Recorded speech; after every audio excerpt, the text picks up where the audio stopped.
نماز کا آغاز ہم قیام سے کرتے ہیں۔ سب سے پہلے نماز کے لیے جب ہم کھڑے ہوتے ہیں اور ثنا اور سورہ فاتحہ اور اس کے ساتھ دوسری سورت ملاتے ہیں، رکوع سے پہلے جو ہم کھڑا ہوتے ہیں اس کو قیام کہتے ہیں۔ قیام کا مطلب کھڑے ہونا۔ قیام کے بعد رکوع ہوتا ہے، جب ہم جھک جاتے ہیں اللہ کے سامنے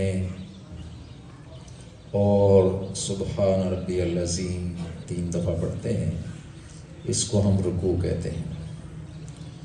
اور پھر ہم کھڑے ہو جاتے ہیں اور پھر سجدے میں جاتے ہیں۔ جب ہم زمین پر سر رکھتے ہیں اور 3 دفعہ سبحان ربی الاعلیٰ کہتے ہیں تو آپ سب جانتے ہیں کہ اس کو سجدہ کہتے ہیں۔ اور یہ سجدہ کیا ہے؟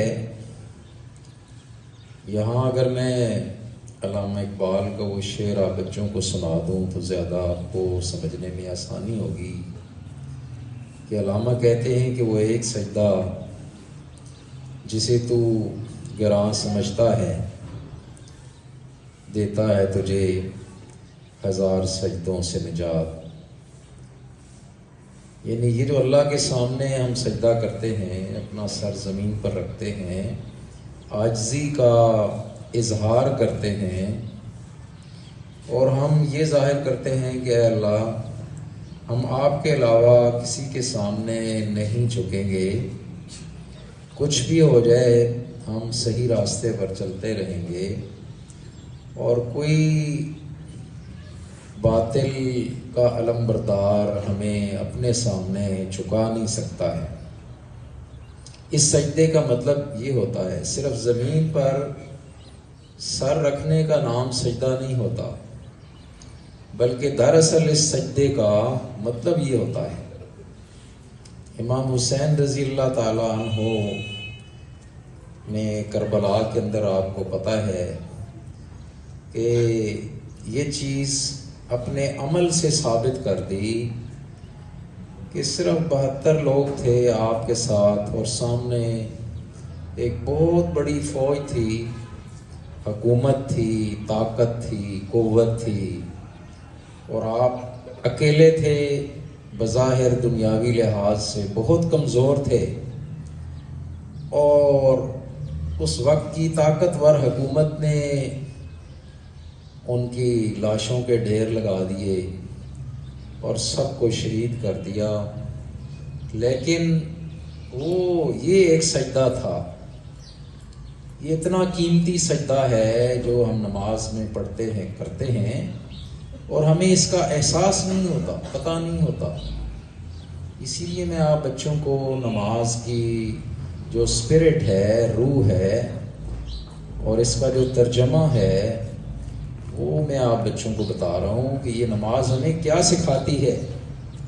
ہم تو بس یہ اوپر نیچے ہوتے ہیں بغیر سوچے سمجھے، اور پھر اسی لیے تو ہماری زندگی کے اندر بھی تبدیلی نہیں آتی، ہمارے معاشرے میں بھی تبدیلی نہیں آتی، اور ہمارے جتنے بھی معاملات ہیں، چاہے وہ ملکی معاملات ہوں، کسی میں بھی کوئی تبدیلی عملی زندگی میں دیکھنے میں نہیں آتی۔ نماز میں اثر ہی نہیں ہے، اس لیے کہ ہم سمجھتے جو نہیں ہیں۔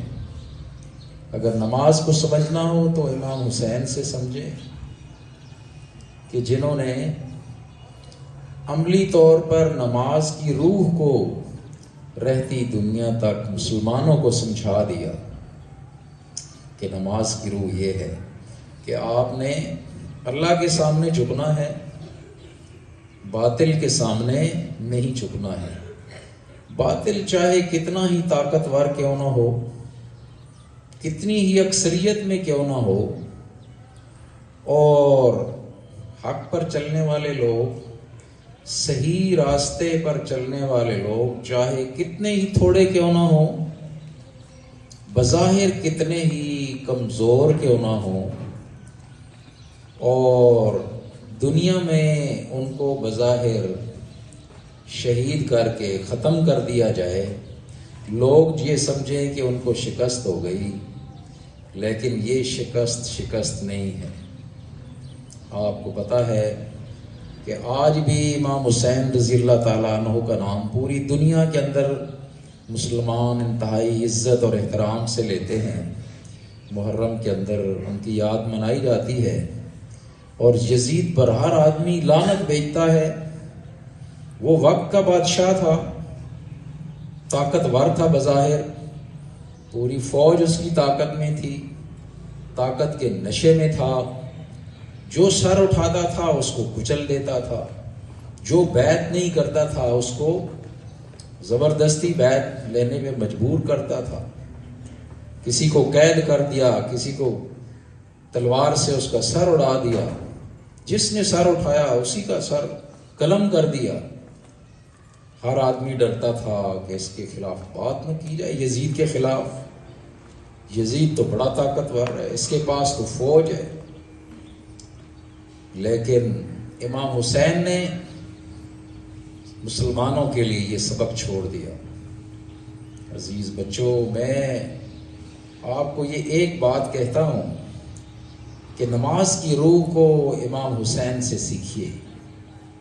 ایسی نماز پڑھیے جو نماز امام حسین نے پڑھی تھی، کہ جس نماز کے بعد پھر وہ اور ان کا سارا خاندان باطل کے سامنے جھکا نہیں ہے، دبا نہیں ہے، شہید ہو گئے، سب نے اپنے آپ کو شہید کروا دیا۔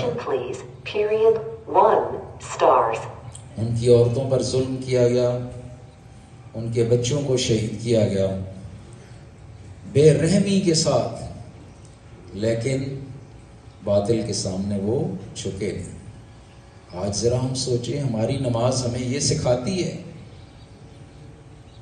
ہماری نماز ہمیں یہ چیز سکھاتی ہے جو کربلا کے اندر جو درس ہمیں ملا تھا، تو وہ نماز کا درس تھا۔ اس لیے اپنی نمازوں کو ہم لوگ ٹھیک کریں، اپنی نمازوں کو ہم سمجھ کر پڑھیں کہ نماز کی روح کیا ہے، نماز کی اسپرٹ کیا ہے۔